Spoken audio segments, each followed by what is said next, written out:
আসসালামু আলাইকুম। আপনারা অনেকেই জানতে চান আমরা আমাদের খামারের কিভাবে মশা এবং মাছি থেকে বিরত রাখি। তা আজ মূলত মশা তাড়াবো। কারণ যেহেতু শীত চলে গেছে, শীত চলে যাওয়ার পরপরই কিন্তু এই ফাল্গুন মাসে প্রচুর পরিমাণে মশা উপদ্রব বেড়ে যায় এবং গরুগুলো একেবারে রক্ত শুষে খাওয়া প্রাণী এগুলো গরু থেকে একেবারে রক্ত শুষে খেয়ে ফেলায়।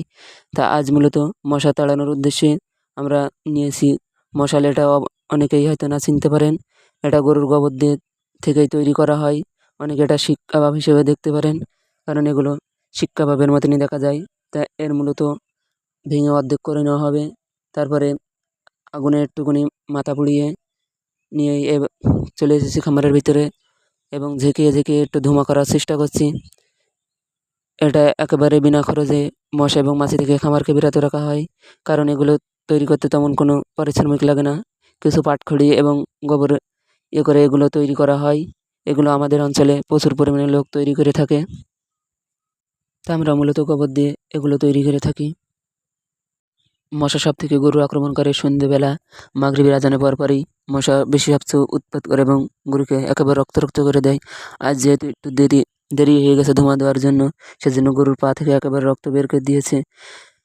কয়েলের অন্যান্য তুলনায় এটা কিন্তু একেবারে খরচবিহীন এবং মশাও ভালোই বেশ কম হয়। গরুগুলো খুব ভালোভাবে আরামেই থাকে, যার কারণে আমরা এগুলো দিয়েই মশা তাড়ানোর চেষ্টা করে থাকি এবং ভালোই ফলাফল পাওয়া যায়।